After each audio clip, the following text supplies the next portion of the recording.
nagarra caalu naga waaqayyo waaqa jiraata bakkaaf kallattii iddoo isin jirtan hunduma keessatti isin dhafa baay'atu hordoftoota qeddoo YouTube jedhu jalatti kan argamtanii fi argamu kan jirtan hunduma keessaniif isin jechuun jaaladha.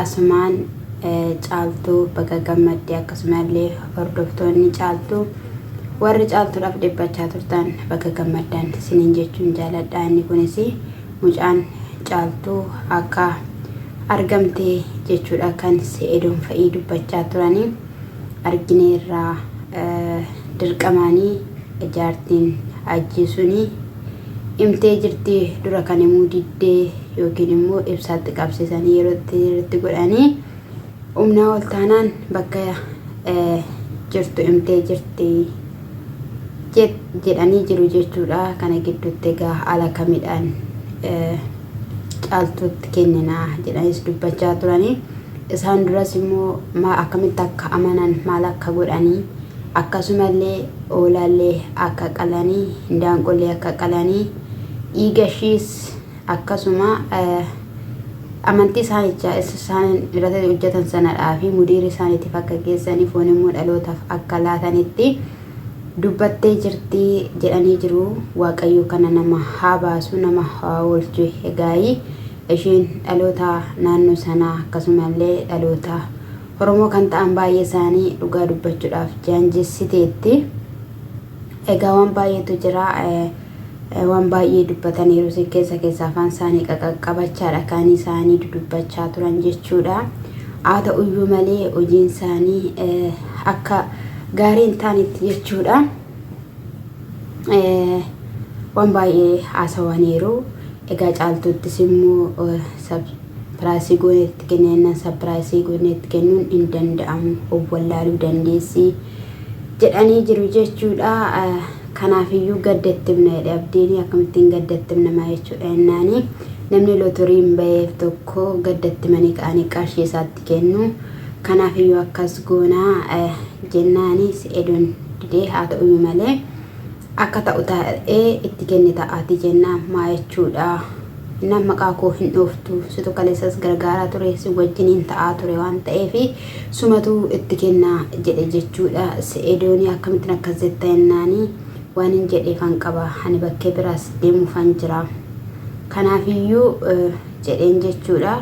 Dhugaa dubbachuudhaaf seedoonii kan inni lafa sana dhaqee fi daa'ima isaa barbaadachuuf inni garuu daa'ima miskiinitti caaltuu barbaadarra jira argeeras jira. Dhugaa hoolmaa guddaadha kun jechuudha. Dhiirri akka seedoo addunyaa kanarraa haa baay'atu jechuun jaaladha. Sana booddee eeshi bakkaattan kennaa rakkoon tokkollee hin jiru jedhee jechuudha. Abdii faana walii galanii baay'ee namatti tola. Isheenis illee jaartiin ajjiisuun illee akka baay'ee huqqattee baay'ee bifa buuftee amaan egaa gaafa galmee dhugaa dhossee galmee dhugichi immoo ifatti bahu haala kanadhaanii kan inni oolmaa isaa nyaatu baga argatte. Kan biraas immoo waa'ee ajjiillee kaasaniiru jechuudha.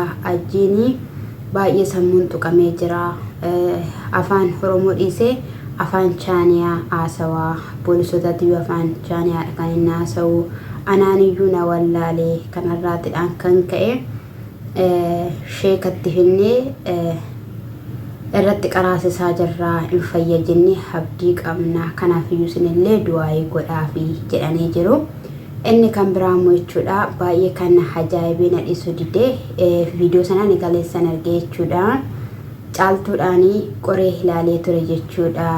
Seedoonii kana duras osoo hajjii fi jaartiin hajjii hin hidhamiin dura yaada tokko isaaniif ishiidhaaf kaasee yoo ajjiin hidhameera ta'ee yoo fuudhanii magaalaa kana keessaa poolisoonni baasaniiru ta'ee homaa sitti dhaga'amu jennaan homaayyuu natti dhaga'amu kan hin barbaadadhu hani mucaa kootidha. Mucaa koo argannaan waan barbaadan haa ta'anii garuu lubbuudhaan hin darbinii abbaa ilmoo kootiiti jettee dubbattee turte jechuudha. Ayyee tole baqqaayii rakkoon hin jiru akkuma jetteyyuu hin goona jechuudhaani. Egaa isaanis ordoffii guddaa taasisuudhaan ajjis harka keessa galfatanii jaartii ajji sanas harka keessa galfatanii Oromoo gammachiisanii jiru. Keessaa Se'eedoon jechuudha. Oromoo gammachiisee jira jechuudha. Ilmoon Oromoo badhaasuudhaaf kallattii kan dhabeellee baay'eetu jira jechuudha.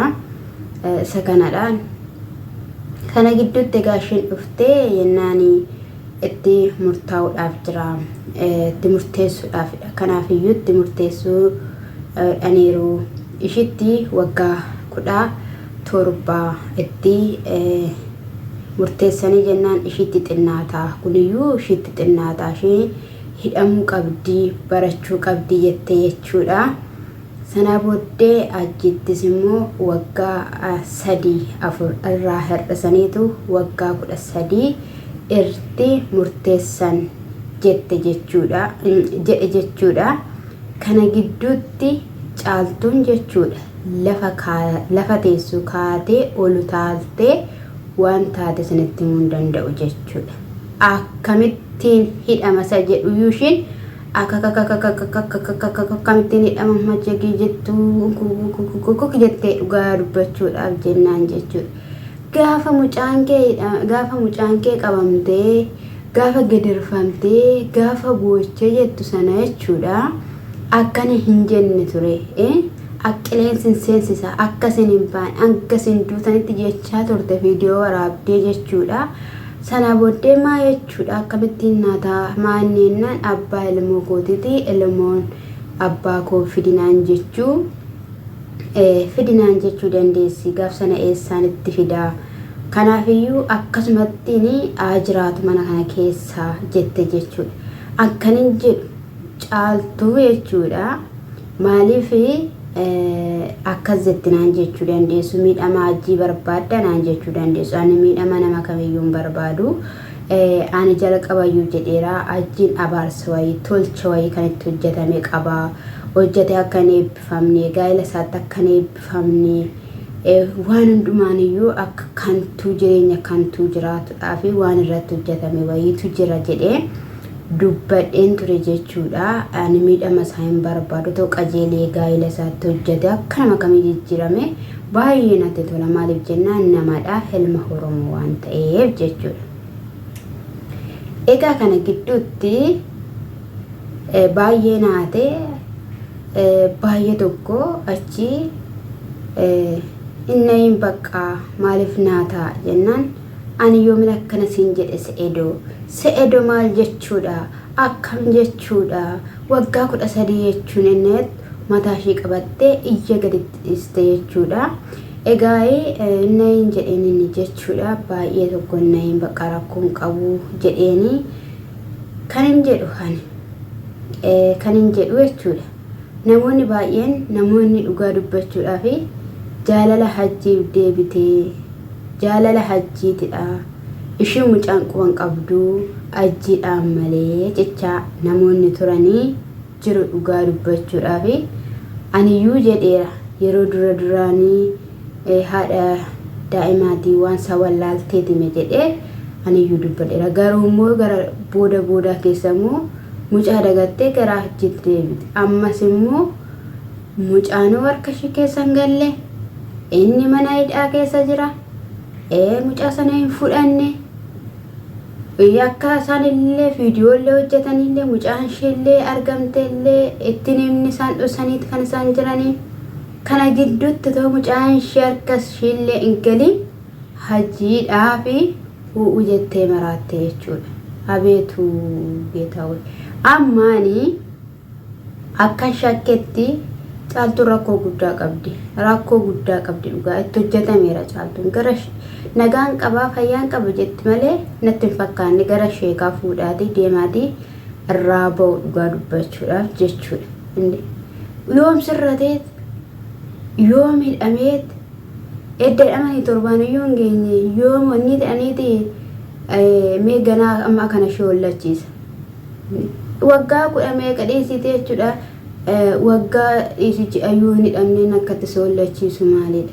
Itti walii gallaa nafaana dadhabdeetta nafaana dhiphatteetta osoo ati nafaana hin taane ta'eera ta'ee jarri kun qabamuu hin danda'anii baay'ee jireenya koo jeeqanii baay'ee mana kan hin jedhamne jettee yaadu dhiistee jechuudha. Oolu taaltaa ati mee nama du'ee galeedha caaltuu sobeetteetta ta'e si ajjeesaniirume ati mee duuteetta dhugaan siin jedhe ati mee duuteetta garuu rabbi dabarsee sin kennine malee jechuudha.